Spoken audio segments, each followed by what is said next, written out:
Asociación Escéptica de Chile. Entrevista a Tito Ureta. Médico, bioquímico, investigador y divulgador de las ciencias.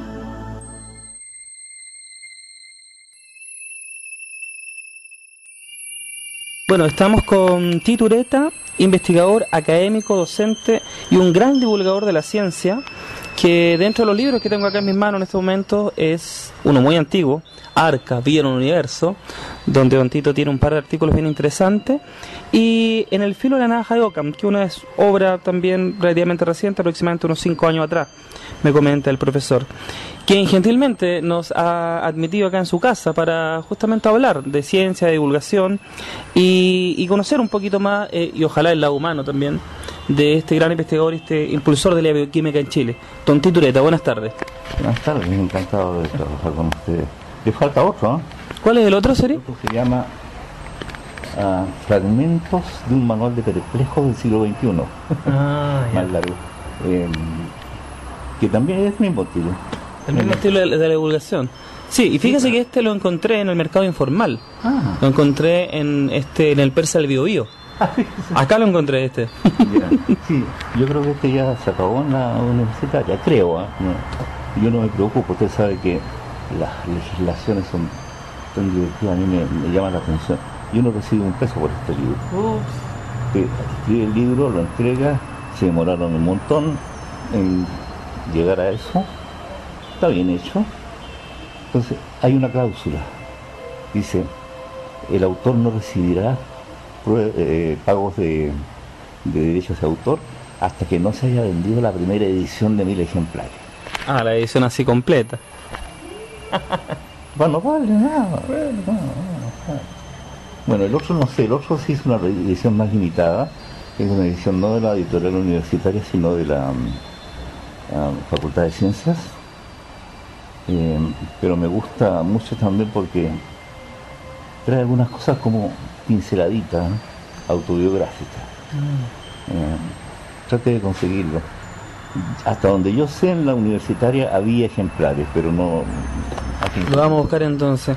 Y dado que estamos hablando de la parte biográfica, don Tito, ¿cómo es que usted llega al mundo de la ciencia y cómo es que se apasiona por este mundo de la química, que es su especialidad, y llega a convertirse, digamos, en un investigador, un formador también de muchos investigadores y un apasionado por, como podría decir uno, por la ciencia y por la divulgación? Comentaba usted anteriormente que ha dado muchas conferencias también públicas para gente común y corriente que no tiene formación en ciencia. Eso es algo bastante elogiable, puesto que no muchos científicos de su envergadura lo realizan. ¿Por qué usted tiene esa motivación y cómo llegó a este mundo de la ciencia? A ver, yo, después de una carrera increíble en ciencias secundarias, llegué a trabajar al Hospital José Joaquín Aguirre, donde por supuesto a trabajar, pero como junior. Antes que usted se formara en medicina. Claro. Y estuve como 2 años allí y me di cuenta de algo, claro. En un hospital, el tope de la cadena trófica es el médico. Entonces decidí que tenía que ser médico, claro. Pero sin tener una idea muy clara acerca de lo que yo quería hacer en medicina. Ahora, medicina, a pesar de lo que dice la gente, no es una cosa muy difícil aprenderla de la nada misma, ¿no? Y cuando estaba en segundo año, en la cátedra del que era en ese tiempo el profesor Cruz Coque, don Eduardo, ofrecían a estudiantes que quisieran repetir algún experimento así como clásico. Y en ese tiempo había salido, no hacía mucho, un artículo de un profesor que ganó el premio Nobel sobre contracción muscular. Y consistía en pelar músculo, digamos, y agregarle una molécula que se llama adenosina trifosfato. Y el músculo se contrae. Una preparación bonita porque de ahí se podría seguir adelante. Entonces, El ATP, ¿no? El ATP, claro. Sí. Entonces, el profesor que estaba a cargo mío, que me había ofrecido si quería hacerlo, me dice, ¿y por qué no hace el siguiente experimento? Que es lo mismo, pero extrayendo las proteínas del músculo. O sea, ya no hay estructura, la proteína nomás. Así que me dediqué durante un par de meses a preparar la proteína y tratar de remediar la situación del músculo, y se me ocurrió usar unas pipetas largas así y hacer como un hilito con la proteína. Ahí está. Y yo lo podía ver porque lo ponía sobre papel negro y veía el índice de refracción, que era penitas diferente. Echarle una gotita de ATP, ¡pum!, se contrajo. Fantástico. Ya no pude abandonar la magia de los experimentos. Y me quedé ahí. Al año siguiente me pidieron que me quedara como ayudante del curso. Y como 3 años después conocí a Hermann Niemeyer. Hermann Niemeyer es una personalidad, murió hace 20 años atrás. Y una personalidad extraordinaria. En una semana aprendí con él más de lo que había aprendido en los años que llevaba en el instituto. Y lo pasé tan bien que cuando yo ya estaba dando mi internado, haciendo mi internado, Niemeyer me dice, Tito, vaya a la facultad, haga su internado como Dios manda, recíbase, y al día siguiente se viene si quiere a trabajar conmigo. Eso es lo que hice. Durante un año entero, que lo que duré internado, no vi experimentos, pero me la pasaba leyendo así, experimentos, y hice un internado razonable. Y al día siguiente estaba en el laboratorio haciendo experimentos. Pero nada más que con la educación de un médico, que él paga para hacer experimentos.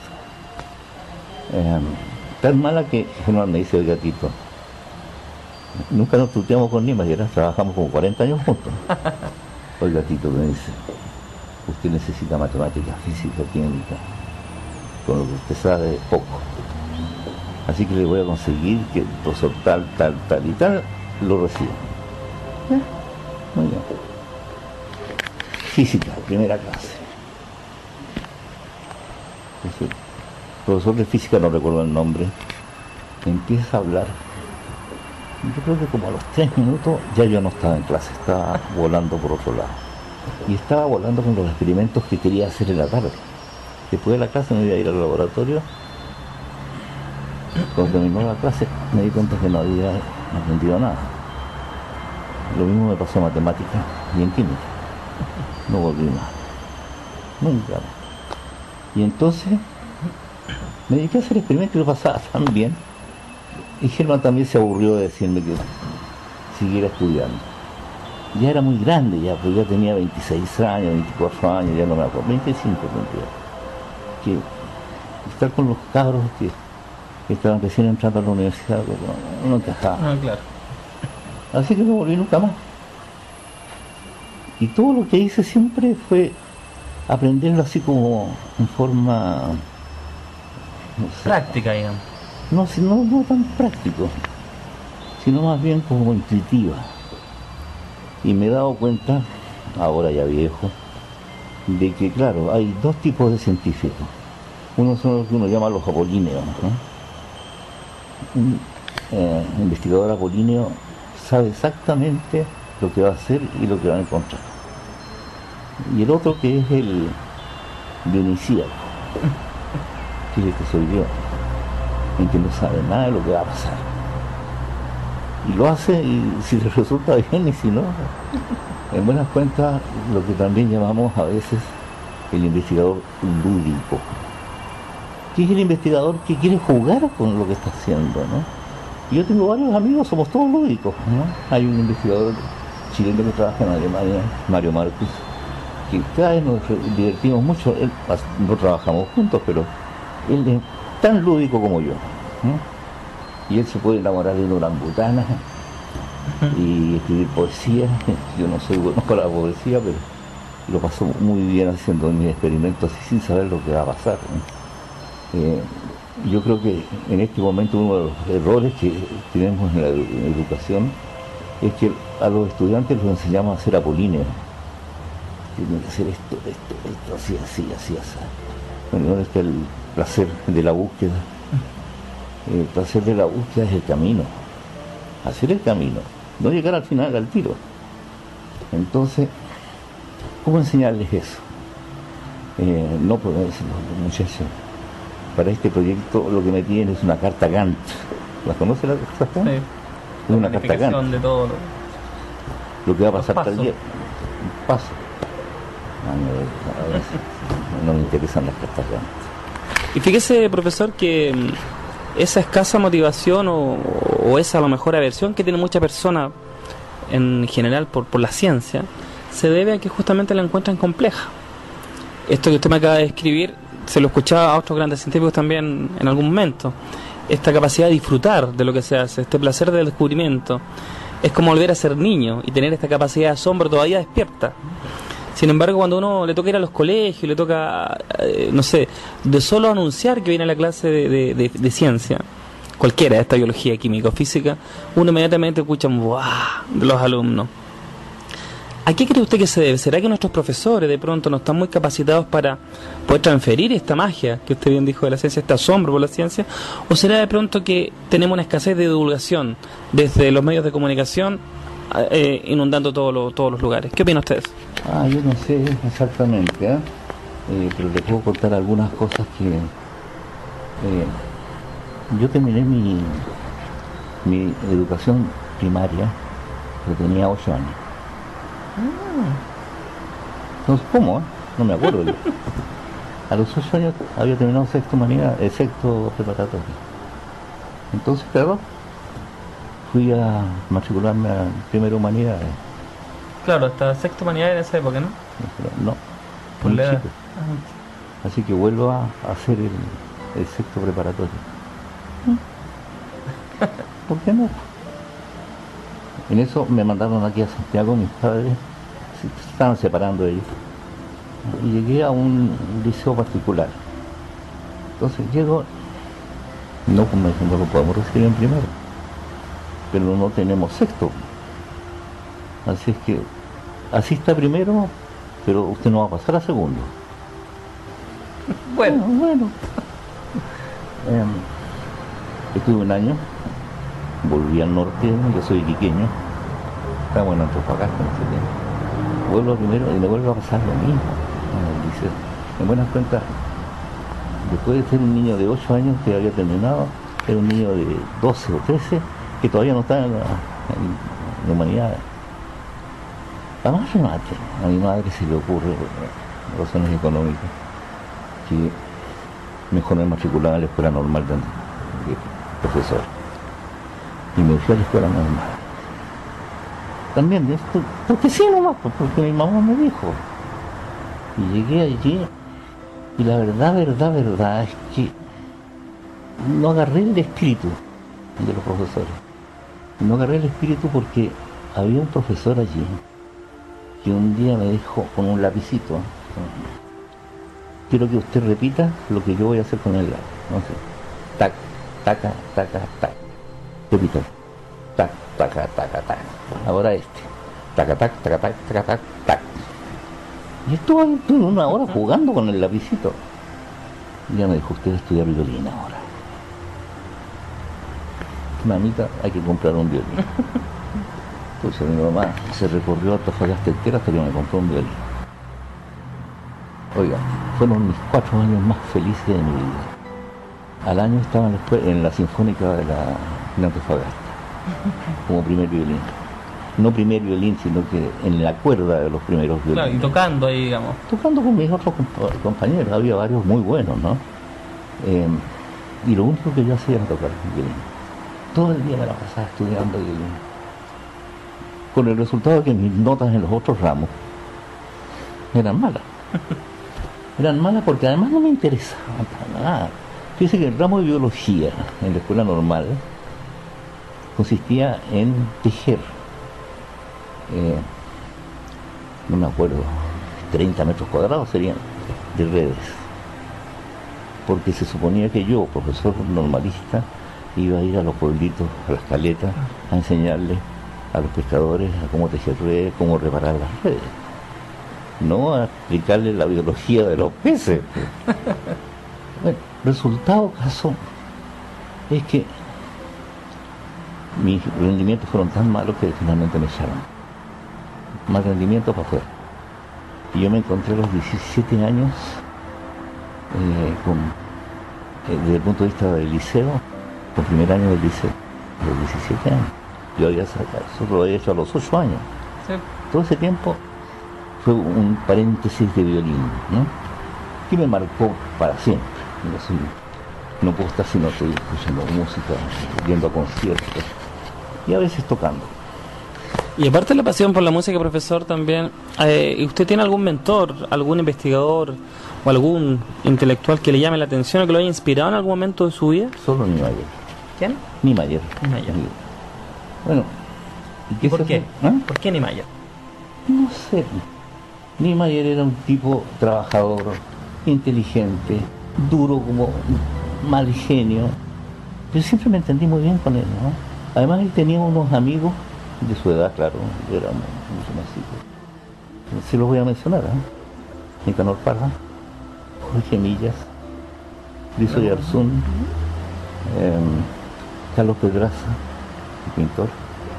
Es decir, era un grupo de muchachos que venían juntos de cuando eran estudiantes en el Internado Nacional de Rosarana, que llegaron a ser los intelectuales de una generación completa. Parra, no necesito... Ni hablar de Nicanor. De Nicanor ni nada. Y se juntaban... Hay una beca del señor Millas también, la beca Gómez Millas, ¿no? No Gómez Millas, Jorge Millas. Jorge Millas. Que era un filósofo que era compadre de Niemeyer. Sí. Y yo que me la pasaba en la casa de Germán, porque Germán me decía, oiga Tito, escribamos el trabajo, váyase a mi casa, ya. Y me encontraba con el compadre. Entonces, estas patas que tiene uno cuando es joven, esa soberbia del joven. Decía, ¿y qué está haciendo Jorge? Estoy escribiendo el libro Defensa de la Universidad, Defensa de Idea de la Universidad. Entonces, es que yo no los entiendo a ustedes, los filósofos, le decía yo. Porque fíjese usted, yo estoy haciendo experimentos junto a esto, con esto, y me resulta esto, ¿y ustedes qué? Oiga, Jorge Millas, ¿no? Filósofo de alto vuelo. Él lo pasaba muy bien conmigo, ¿eh? Porque claro, era su contraparte también distinto. Sí, pero claro. Bueno, Jorge actualmente falleció por un cáncer muy malo. Pero ese era, lo que quiero decirles es que el conjunto de esa generación, que era mayor que la mía, fue muy bueno, muy interesante. Y después yo fui muy amigo de varios de ellos, ¿no? Pedraza, por ejemplo, el pintor, Premio Nacional de Pintura. O sea, estaba en un ambiente muy llamativo, muy estimulante. Estimulante. Por eso que con Germán lo pasábamos estupendo. Y entonces ocurrió esto de que le decía yo, porque a los 17 años sin educación había que trabajar. Me fui al hospital a trabajar de junior. Y en ese momento también empezaron a ocurrir cosas mágicas, lúdicas, mágicas. Porque, a ver, ¿cómo se hace para tratar de ganar tiempo? Entonces dije, yo ya voy a ir al ministerio a pedir que me tomen exámenes libres, que se llamaban. Claro.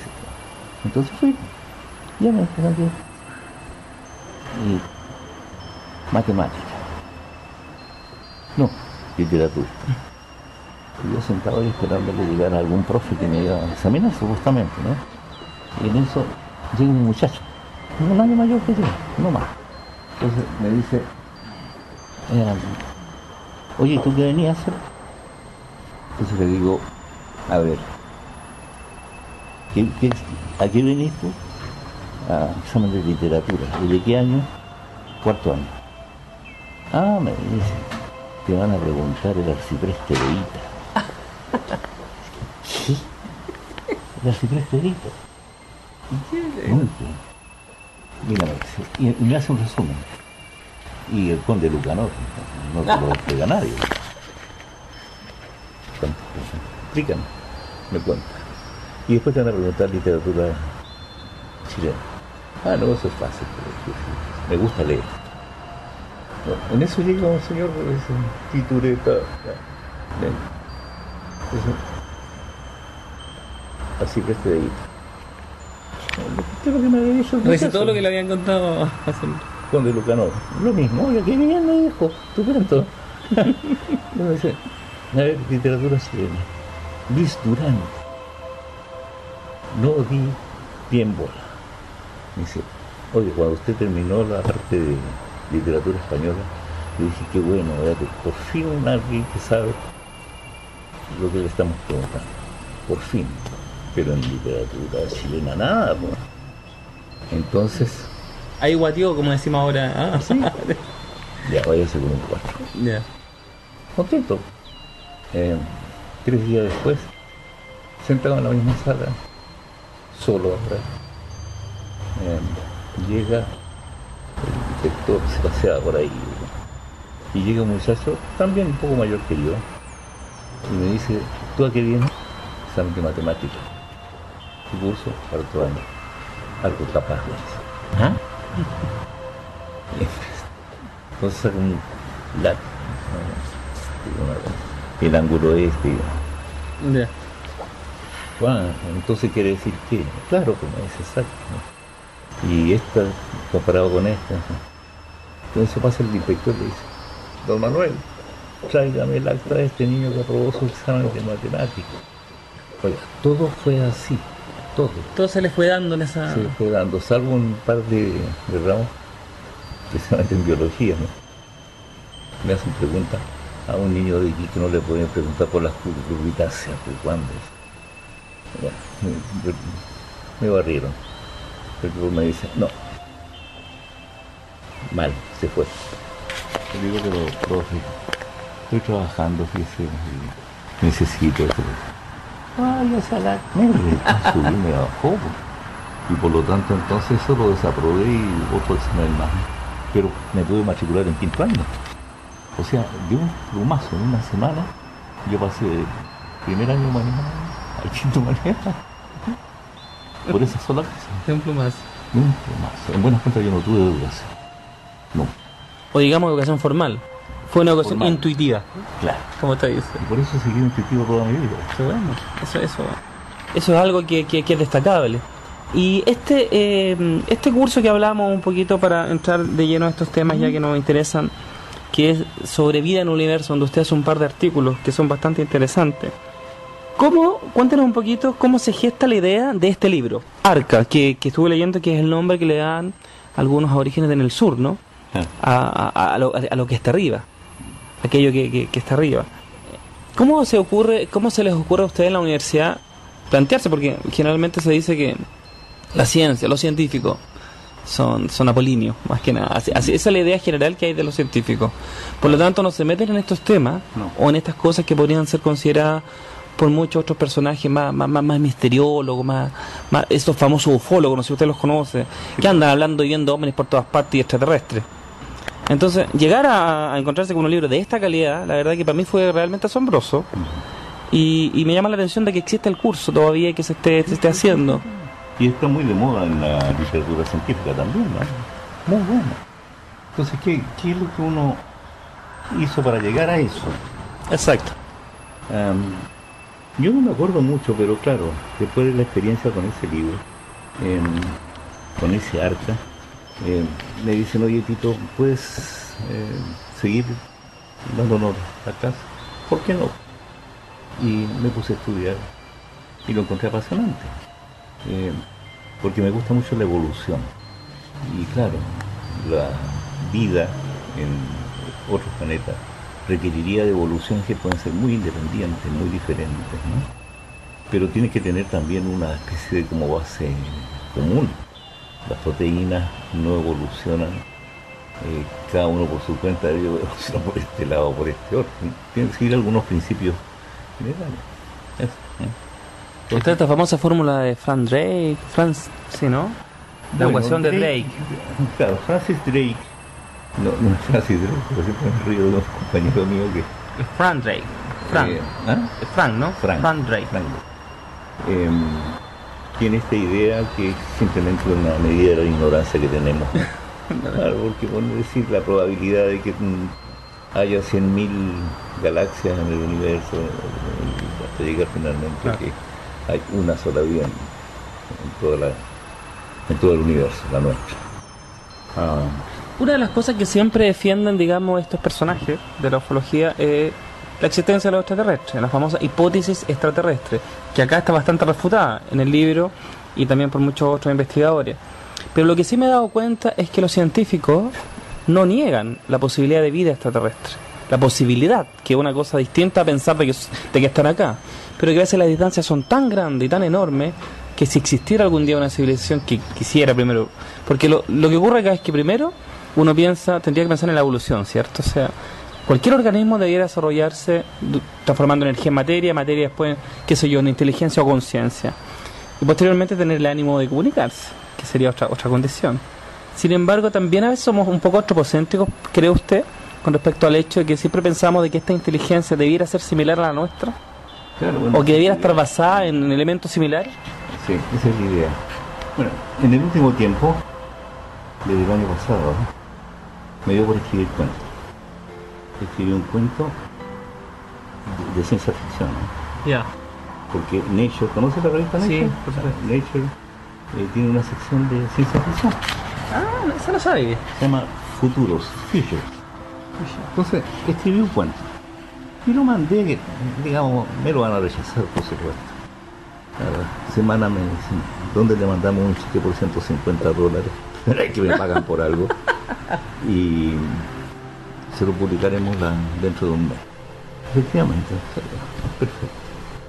Lo cual me ha llevado a qué buena idea esta escribir cuento, ¿no? Y escribí otro cuento que estoy por mandar ya la próxima semana, creo que lo mando a Nature de nuevo, otro cuento.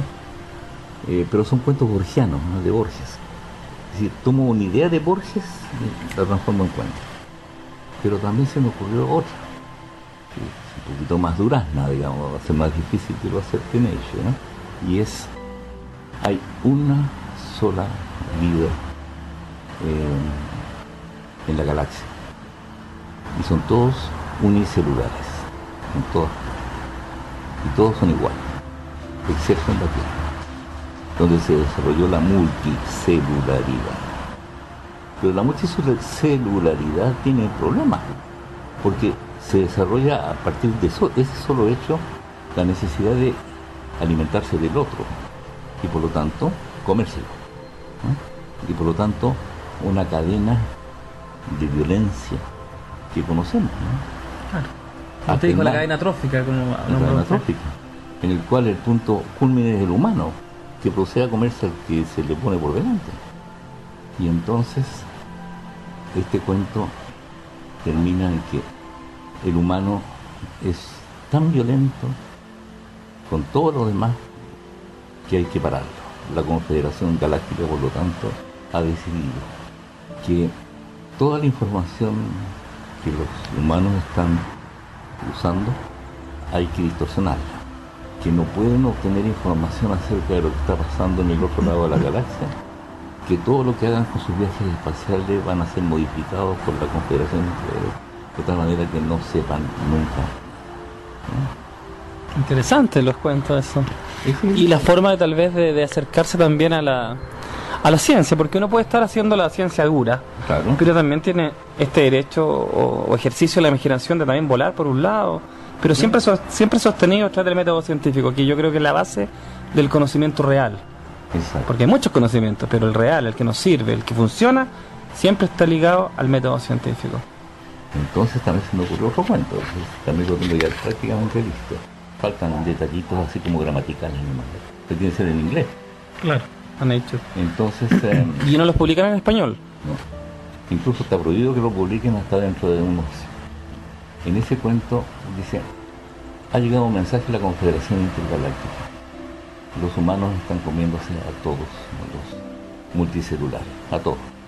Y no se comen a los unicelulares porque no lo ven nomás, muy chiquititos. Y la cosa está llegando a tales extremos que algunos unicelulares le han pedido a la Confederación que haga algo. Preservemos, al menos. Y por lo tanto, el Consejo Galáctico ha decidido que muy bien, lo vamos a hacer. Y vamos a aprovechar lo siguiente. La mejor manera de vivir es la unicelular, la mejor. Porque podemos hacer grandes planicies unicelulares, por lo tanto bidimensionales. Y la bidimensionalidad tiene sus gracias. La cantidad impresionante que pueden tener de luz, de qué sé yo. Y hay un desarrollo ahí científico de las gracias que tiene la bidireccionalidad. Ustedes que hagan estas biopelículas, por ejemplo, que lo hacen los unicelulares, los multicelulares, nunca más.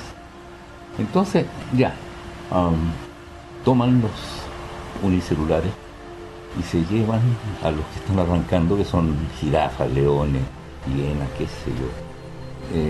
Esto ha ocurrido algunos miles de años atrás. Y se los llevan a cavernas.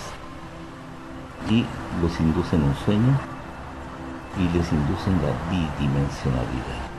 Se pasan de ser tridimensionales a bidimensionales. Y cada especie se pone donde les más cómodo y pasan a ser... En un equilibrio más ecológico, a lo mejor. Pasan a ser planos.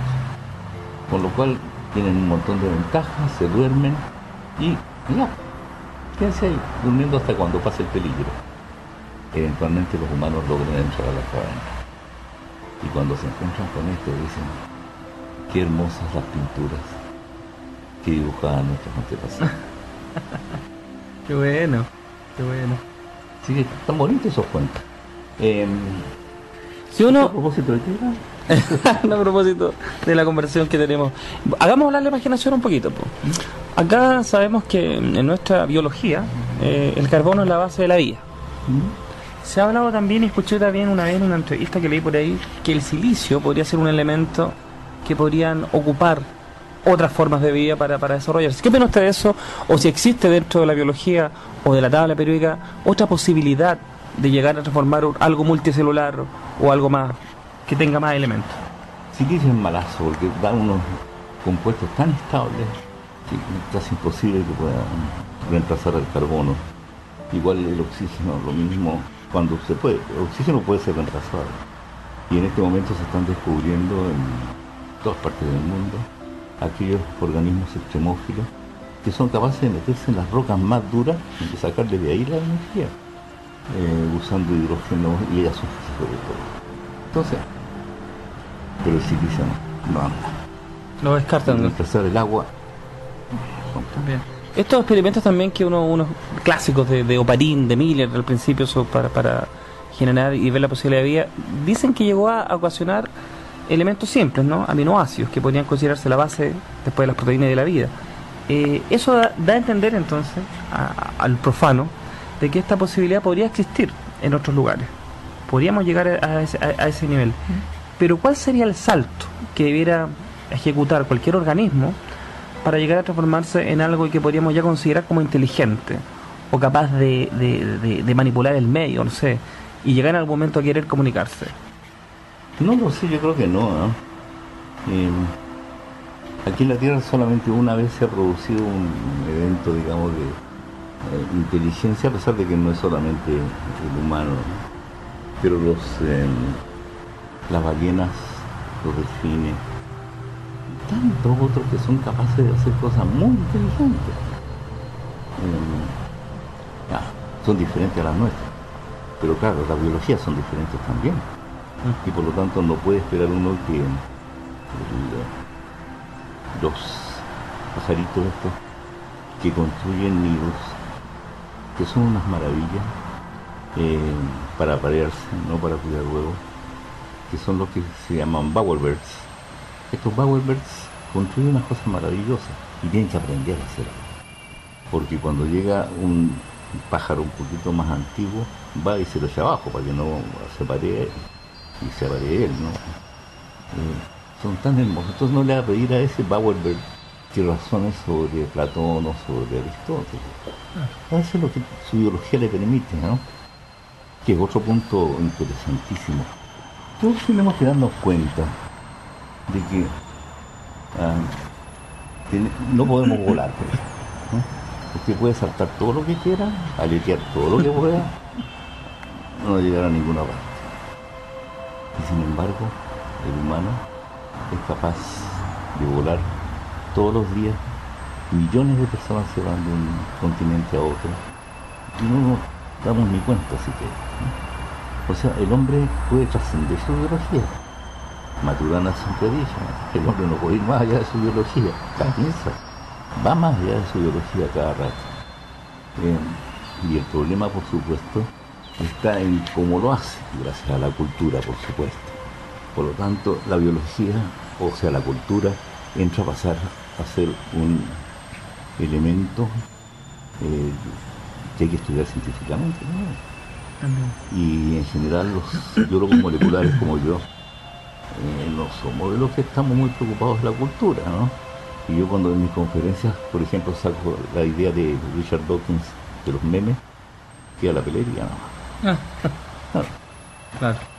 O sea, estos replicadores que inventó Dawkins, que se van saltando de mente en mente, transmitiendo ideas interesantes, y que a veces prenden en la persona que recibe y a veces no. Por ejemplo, Sócrates dice en algún momento, conócete a ti mismo, y esa es una idea que prende, es un meme. Y hay otros que no son tan buenos, por ejemplo, qué sé yo, hay que matar a todo aquel que dice que Mahoma no existió. Ya no prende, no prendió. Pero sí prendió la música religiosa, o prendió la pintura religiosa, ¿sí? Entonces, ahora, yo debo confesar que mis bases no son buenas, pero al menos le hago empeño.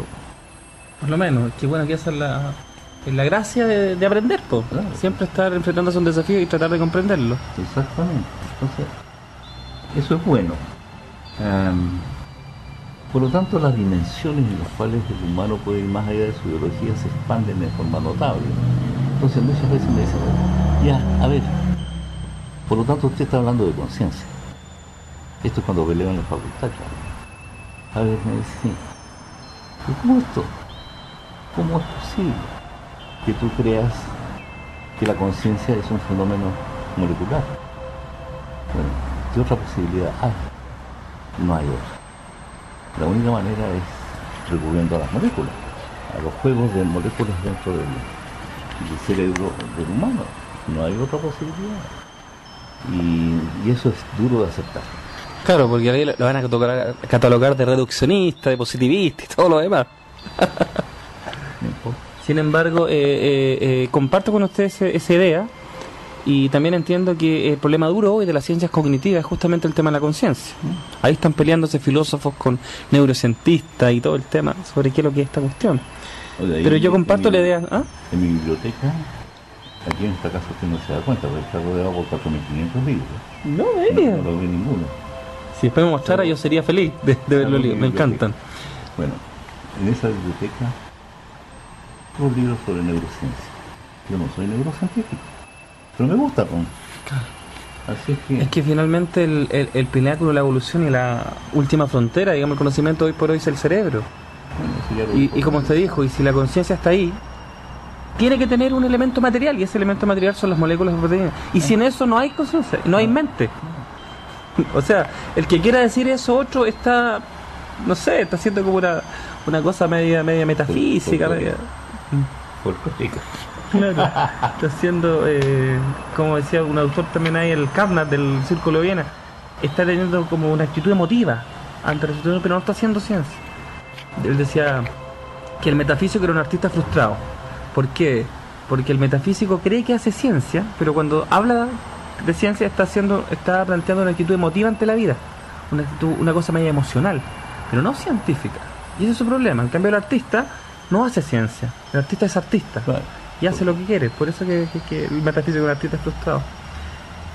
Y esa es la otra cuestión que podríamos conversar, porque primero que nada, si pensamos en otras posibilidades de un agente exógeno, de otra vida, de otra forma de vida, toda la gente que habla de eso se olvida de la evolución. primero que nada, ¿cómo es que llegó a evolucionar esa forma de vida para llegar a ser inteligente? Hasta este tipo, Stephen Jay Gould, decía que si volviéramos a hacer otra vez, a lo mejor no pasaría lo mismo. Siempre que las condiciones cambien. Mientras que las condiciones cambian. Normalmente no cambian. Por la idea esta de hipótesis Gaia, Claro. que mantiene un estado que no cambia nada. La Tierra no cambia.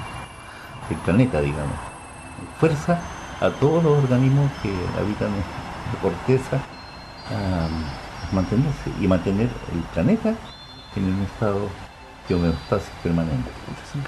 Entonces, claro, no cambia nada.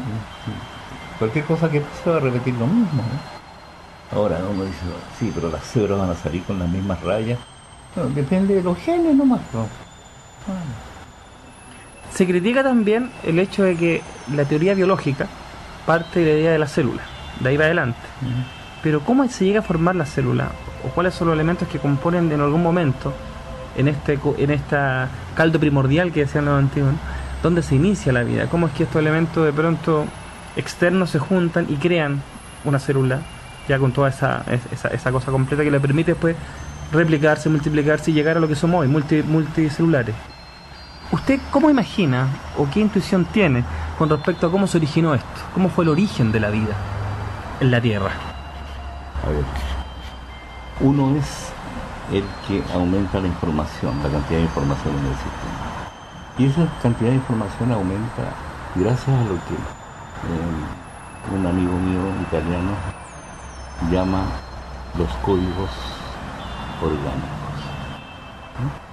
Entonces, por ejemplo, usted puede tener moléculas que están ahí replicando.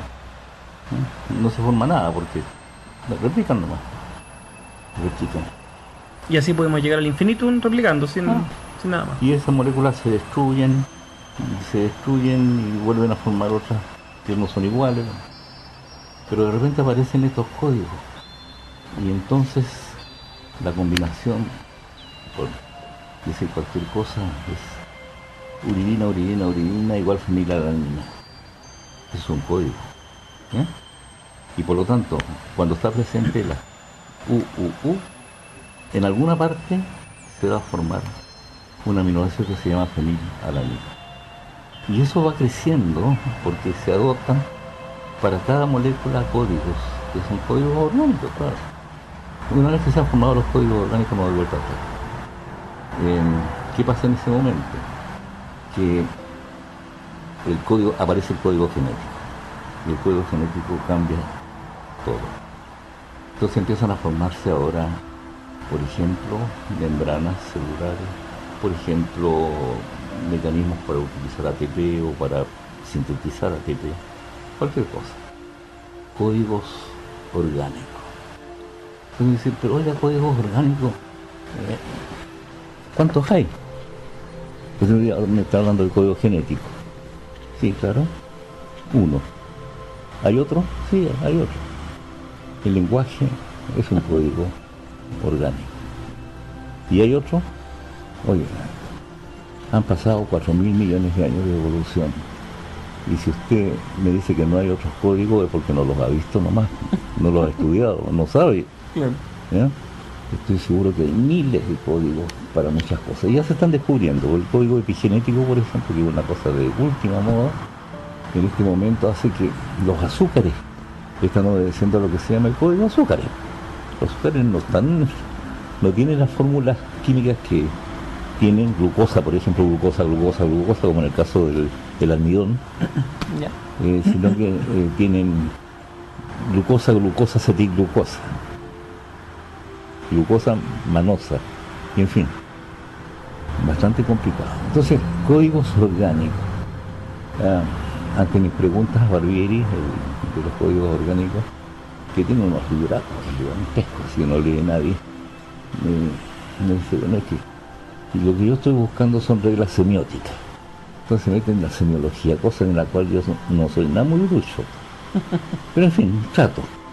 Y estos códigos orgánicos de Barbieri, él no detecta ningún otro, pero yo me doy cuenta que tiene que haber algunos. Por ejemplo, el lenguaje es un código orgánico, pero no sabemos su estructura molecular.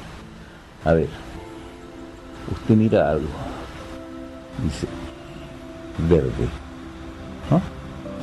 Ese verde ocurre porque al ojo le llegó luz que una neurona en el ojo dice rodopsina verde, que es capaz de modificar su estructura cuando le llega un pedazo de la radiación electromagnética que es verde.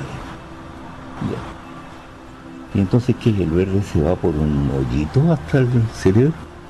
No, pues, lo que va es una corriente eléctrica que va por el nervio óptico hasta que llega a una célula y con varios relés metidos entre medio, y que finalmente llega a una parte en el cerebro, que la zona que se llama B4, y verde. Pero no llegó el verde ahí, pues. Estuvo un camino que recorrió antes de llegar llegó a ese ¿qué? Un código. Entonces usted dice verde, verde. Y para que eso haya ocurrido tiene que haber habido una descodificación. Y esa descodificación tiene que viajar también por nervios hasta que llega a la circunvolución de Broca, y esa ahí es verde. Y usted hace los movimientos musculares y dice verde. Y usted lo entiende verde porque hace el camino inverso. Ese camino inverso es codificar o descodificar lo que yo dije. ¿Sí? Sí, estoy entendiendo. ¿Y usted qué opina bajo esa misma premisa sobre la posibilidad de que si se llegase a entender, descubrir ese código, se podría perfectamente, esos códigos, se podría perfectamente crear, qué sé yo, inteligencia artificial, por ejemplo? Bueno, es que claro, la inteligencia artificial es un proceso codificado, claro. Pero está codificado de acuerdo con otras reglas, ¿no? Que no son las reglas biológicas. Es la máquina de Turing. Claro. Entonces... Y el otro elemento también que se podría confluir es el hecho de que mi verde a lo mejor no es el mismo verde suyo. Pero claramente y ahí cada uno no va a tener un verde distinto. Y no lo es, ¿no? En el libro que estoy escribiendo ahora, que todavía no tiene nombre, yo hablo de dos fenómenos fundamentales. Uno es de la acromatopsia y el otro es de la sinestesia, ¿no? La acromatopsia es la incapacidad que tienen algunos humanos de no ver colores. Acroma, ¿no? Sin cromatopsia.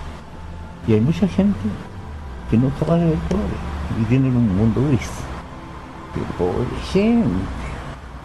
Claro, le dice el pobre, yo soy capaz de ver 400 metros y ver la mosca que está parada en esa rama del árbol. Dime, ¿cuál es? ¿A dónde voy a ver tanto? Bueno, los acromatópsicos son capaces de hacer eso. Ya, ese es un fenómeno. Por lo tanto, la capacidad del acromatópsico es diferente a la del normal, entre comillas normal, porque hay toda una gama. Y el otro es un fenómeno que a mí me fascina, que es de la sinestesia. Liszt, el músico, se cuentan muchas historias de Liszt, y una de ellas, la que a mí me gusta más desde este punto de vista, es cuando le dice a la orquesta, ¿no? Está dirigiendo a la orquesta en un ensayo, dice, un poco más de verde, por favor. ¿Qué quería decir Liszt?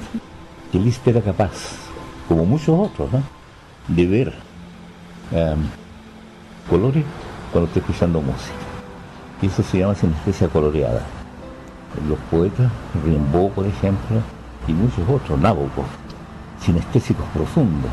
Y el más sinestésico de todo, Olivier Messiaen, que es un músico que escribió Turangalila, por ejemplo, esa sinfonía, que es puro color. Es color. Bueno, generalmente yo me las arreglo, de alguna manera, en clases, y saco el fenómeno de la sinestesia cuando estoy hablando de cómo las proteínas se están dando vuelta. Y les cuento este cuento a los muchachos, ¿no? Bueno, cada cierto tiempo es con sinestesia. Digo, oiga, profe, eso es lo que me pasa a mí.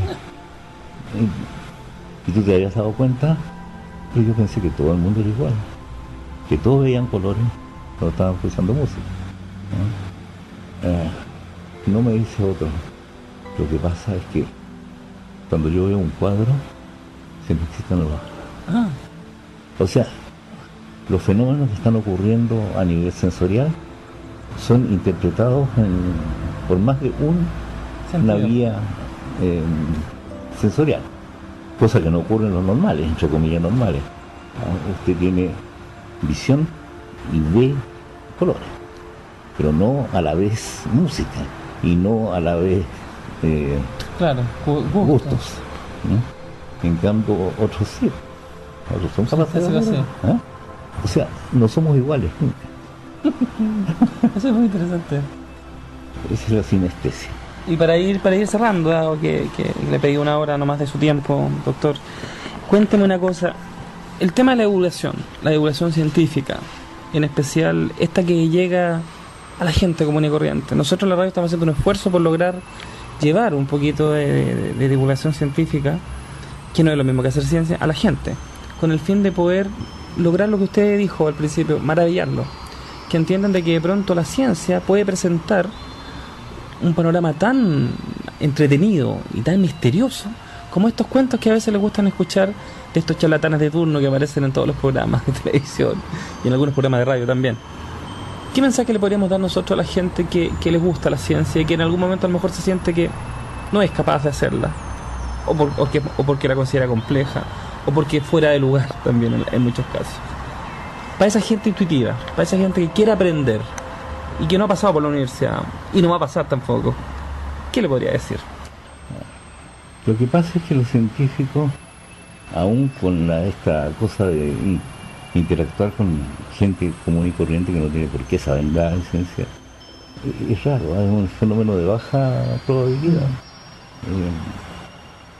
Y por lo tanto es muy difícil entender. A ver, yo trato de entender a un niño que vi ahora cuando estuve de vacaciones en Iquique, a una niñita así, con, ¿cómo se llama esto? Biberón, no, lo que chupan los niñitos, ¿cómo se llama? Un chupete. Un chupete.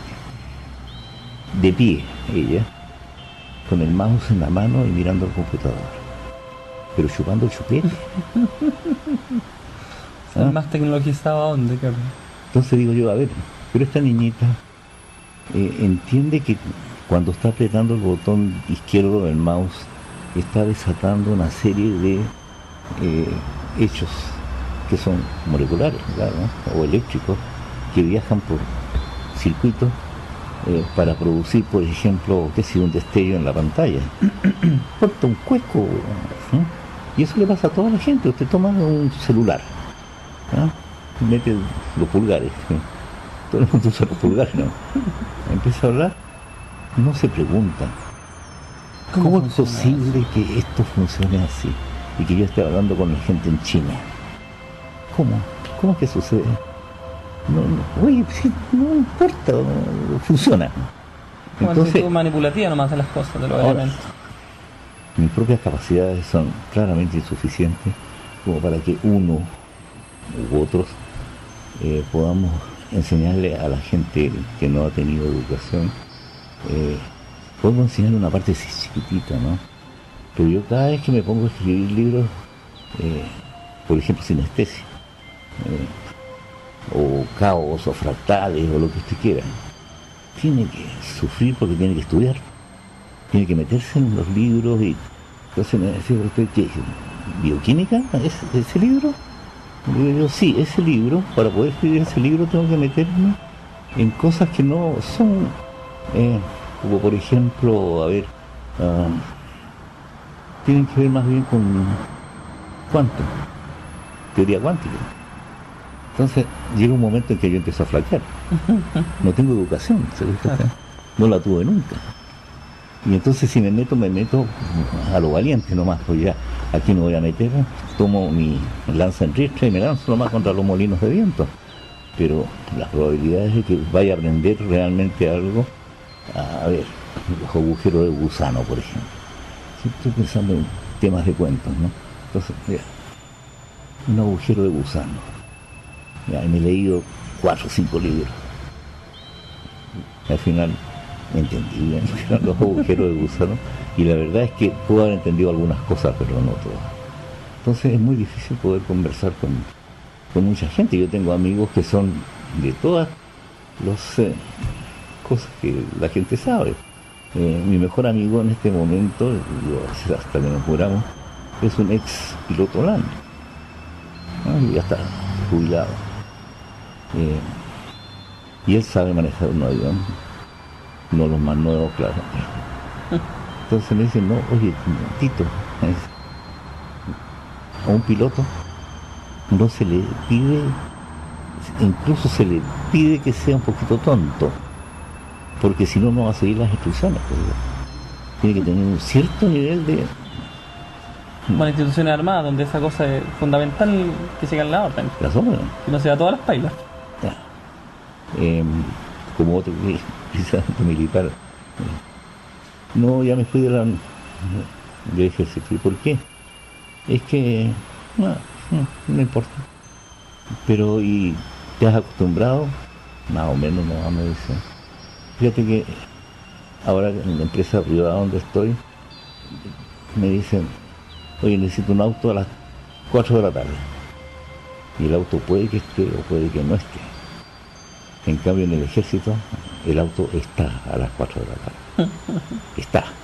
No puede si no está. Claro. Y entonces, claro, tengo otro amigo que es crítico de arte.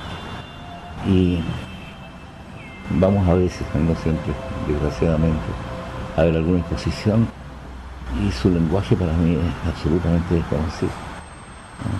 Entonces, tiene uno la capacidad... No se puede leer el código. Claro, no puede descodificar. Claro, Entonces siempre entra en problemas. Pero así es la vida, oiga, y la vida hay que tomarla así. No todos vamos a ser iguales. Sería unos ejércitos estúpidos. No, hay que hacer... Y nunca dejar de aprender también, que es otra modalidad bastante interesante. Además, Y de leer. Bueno, profesor, yo le agradezco profundamente la gentileza que tuvo de poder recibirnos en su casa. Y muchas gracias, profesor. Visítanos en www.aech.cl.